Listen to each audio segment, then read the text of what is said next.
Hello दोस्तों, आज की इस वीडियो में हम बल तथा गति के नियम का दूसरा भाग समझेंगे। दोस्तों, आज की इस वीडियो में हम देखेंगे कि गति के नियम क्या होते हैं, जिसके बाद हम देखेंगे कि गति का पहला नियम क्या है। तो चलिए दोस्तों शुरू करते हैं। दोस्तों, जैसा कि हमने अपनी पिछली वीडियो में पढ़ा था कि बल का मतलब होता है किसी चीज को अपनी ओर खींचना और धकेलना। दोस्तों, मैं आशा करती हूँ आपको बल का मतलब अच्छे से समझ आ गया होगा।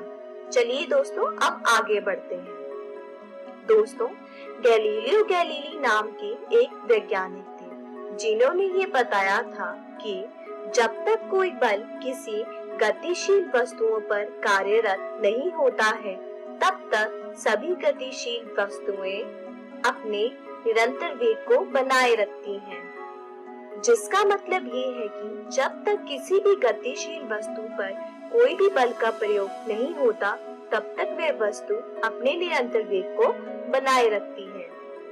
दोस्तों, गैलीलियो गैलीली के इस बयान से हमने यह निष्कर्ष निकाला कि कोई भी गतिशील वस्तु तब तक चलती रहेगी जब तक उस पर बाहर से कोई बल नहीं लगता है।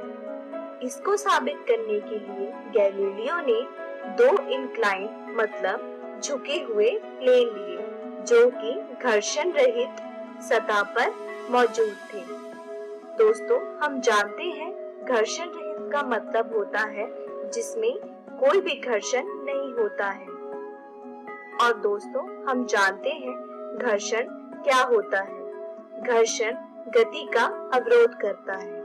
तो दोस्तों, गैलीलियो गैलीली ने क्या किया, उन्होंने एक पत्थर लिया और उसे झुके हुए प्लेन पर फेंका, और जैसे जैसे पत्थर घूमता गया वैसे ही पत्थर ने कुछ भी प्राप्त कर लिया। और उन्होंने बाद में यह भी देखा कि पत्थर दूसरी झुकाव वाली प्लेन पर भी चढ़ गया है। तो दोस्तों, उन्होंने यह देखा कि जितनी ऊंचाई उसने प्राप्त की थी चढ़ने के बाद, वो बिल्कुल एक समान थी जहां से उसे गिराया गया था। दूसरे भाग में उन्होंने ऊंचाई को और कम कर दिया और फिर से उसके परिणाम को जांचा, और आखिर में उन्होंने ऊंचाई को बिल्कुल ही खत्म कर दिया। और फिर जब उन्होंने पत्थर झुके हुए प्लेन से गिराया तो पत्थर अच्छी खासी वेग के साथ आगे बढ़ता रहा, जिसका मतलब ये है कि पत्थर ने अपनी स्थिर गति को बनाए रखा और हमेशा इसी वेग के साथ चलता रहेगा।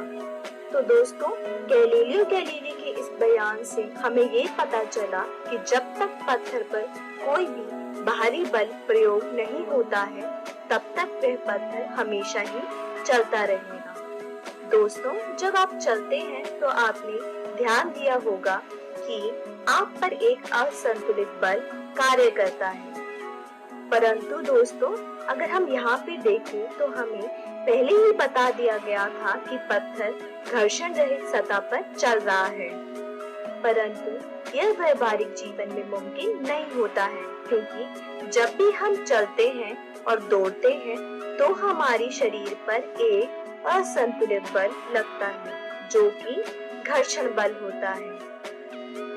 इसके बाद इज़ैक न्यूटन नाम के एक वैज्ञानिक ने इस बात को साबित किया और उन्होंने तीन गति के नियम बना दिए, जिन्हें हम न्यूटन गति के नियम भी कहते हैं, जो कि गैलीलियो के तत्वों पर आधारित थे। आज की इस वीडियो में हम गति के पहले नियम के बारे में पढ़ेंगे। तो चलिए दोस्तों शुरू करते हैं। दोस्तों, न्यूटन के अनुसार गति का पहला नियम यह कहता है कि प्रत्येक वस्तु अपनी स्थिर अवस्था या सरल रेखा में एक समान गति की अवस्था में बनी रहती है जब तक उस पर कोई बाहरी बल कार्यरत नहीं होता है। यह नियम बहुत ही जरूरी नियम है। चलिए दोस्तों, इसे एक उदाहरण के माध्यम से समझने की कोशिश करते हैं। दोस्तों, आपने देखा होगा कि ये एक कोई पुस्तक है या फिर आपने अपने सामने देखा होगा कि आपकी टेबल पर कुछ पुस्तकें रखी हैं। तो दोस्तों, जब तक आप उस पुस्तक को हिलाएंगे नहीं या जब तक आप उस पुस्तक पर कोई बल का प्रयोग नहीं करेंगे या उसे धकेलेंगे नहीं, तब तक वह पुस्तक टेबल पर ही रखी रहेगी। मतलब पुस्तक वहां से हिलेगी नहीं। जिसका मतलब ये है कि अगर इस पुस्तक की प्रवृत्ति आराम की अवस्था की है, तो जब तक उस पर कोई बल ना लगाया जाए, यह बुक या ऐसी ही कोई वस्तु बिल्कुल भी गति नहीं करेगी।